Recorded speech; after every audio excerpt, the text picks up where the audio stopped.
welcome to yet another episode of the Chat with Traders podcast. This week we're at episode 43 and my guest is John Borman. John has been immersed in the world of trading for over 30 years now and has spent the majority of his time in the institutional space. He's been on the buy side, the sell side, run a trading desk, been an assistant to a portfolio manager, and has also been a prop trader. But nowadays, John trades independently and does also manage assets for others. His approach to trading is probably best described as a long-only trend-following strategy, which we discuss extensively during this episode. Some of the topics we hit on include why the simplicity of trend following can be both a gift and a curse, why John trades the long side only, and how this affects him in a full-fledged bear market. Plus, a few pointers on position sizing, and John also shares his best tips for long-term survival. I mean, John really was an awesome guest and did share a lot of great wisdom throughout this episode, so I feel like you're really going to enjoy our discussion. But just before we get into it, I've got something really exciting to share with you, and that's a new giveaway which is kicked off just this week. Here's what I'm giving away.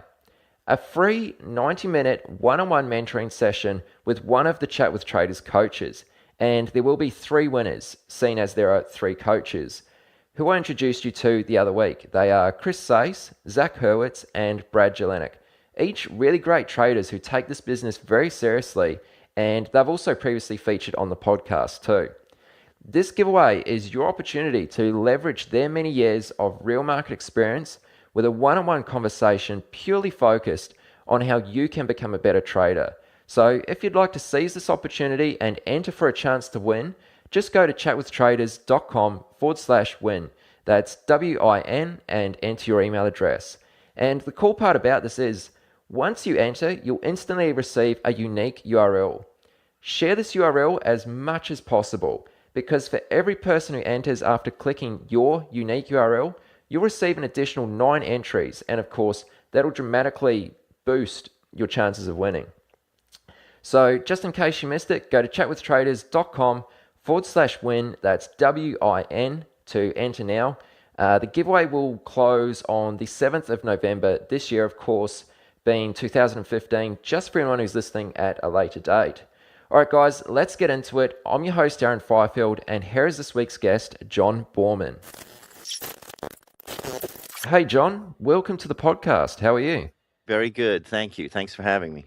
No, thank you so much for agreeing to an interview. I mean, it's awesome to be speaking with you, and I already know this is going to be a great discussion. So we're going to discuss your many years on the institutional side of trading, and then the meat of this episode will be focused on your views and beliefs around trend following, which I'm really looking forward to hearing your insight on this. So to get this underway, I'd like to start at day one, right at the very beginning. So John, share with us how you first got involved in markets. And I know you were quite young at the time, so how did this journey of yours kick off? Well, I guess it's 30 years ago now. So this is like in the mid-'80s as a teenager. And it was the combination of when I was at college, there was this assignment where it was a diploma in business studies, and there was this assignment where you had to manage a portfolio for 6 months. And it kind of fired me with a love for it because I did quite well at it.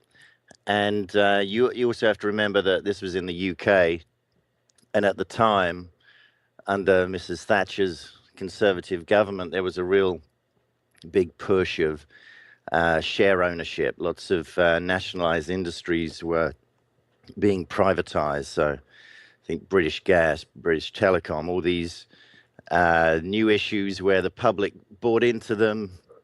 Everyone got their 100 shares at a pound each, and then got to sell them, 40% higher on the first day or something ridiculous like that. So it's probably not a good thing because it makes you think that it's easy.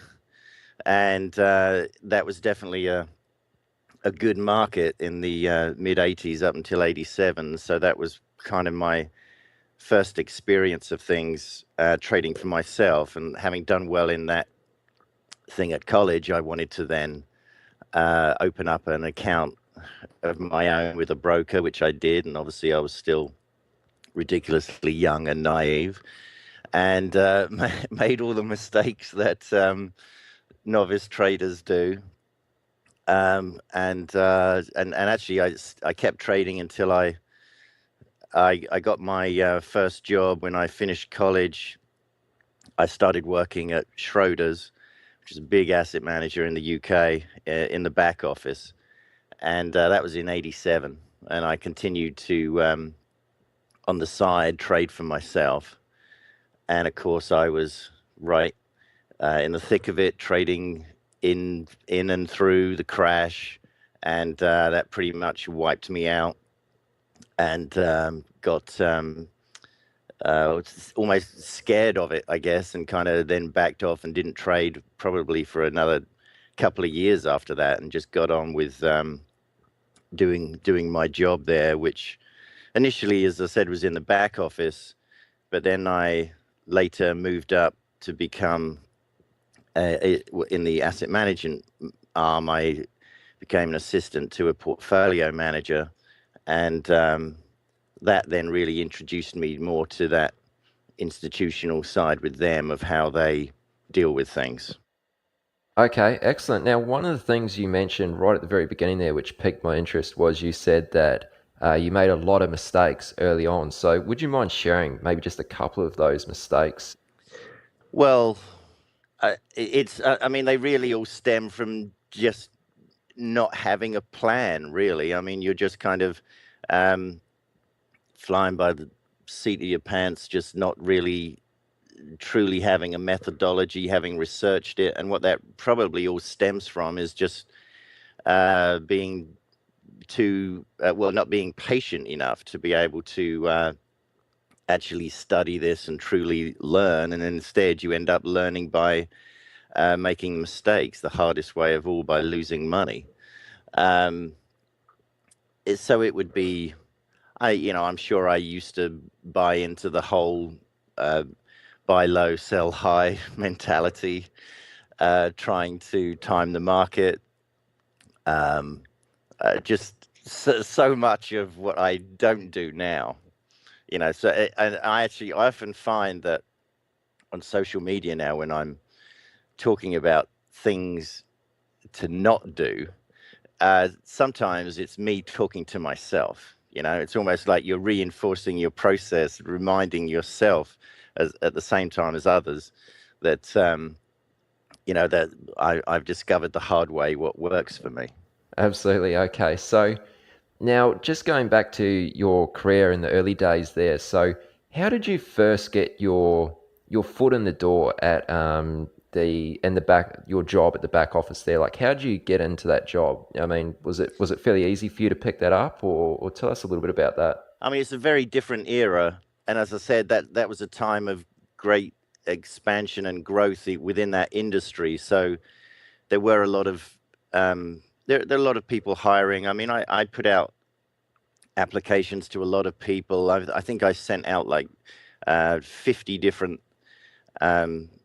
letters to people, and I probably got like 3 replies, and 2 of them offered an interview, and I had both those interviews on the same day, and this one offered me the job on the spot. Now, looking back, it's a very low paid job, and it's in the back office. But you know what?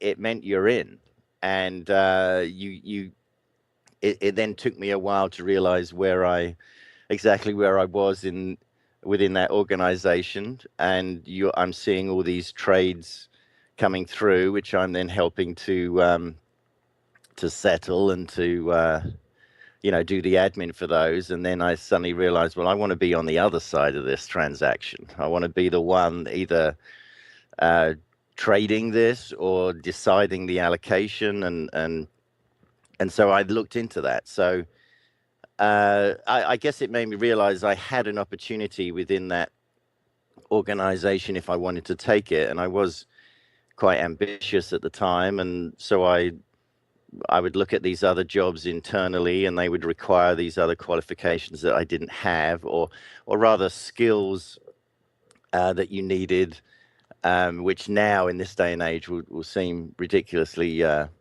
basic, but it was even just having knowledge of spreadsheets and things like that. And I think in those days it was like Lotus 123 and things like that. So I had to just go away and teach myself those things, and went and got went to night school and got something in economics, and taught myself these other computer skills and things like that, so that I could then apply for one of these jobs and meet their minimum criteria, which I did.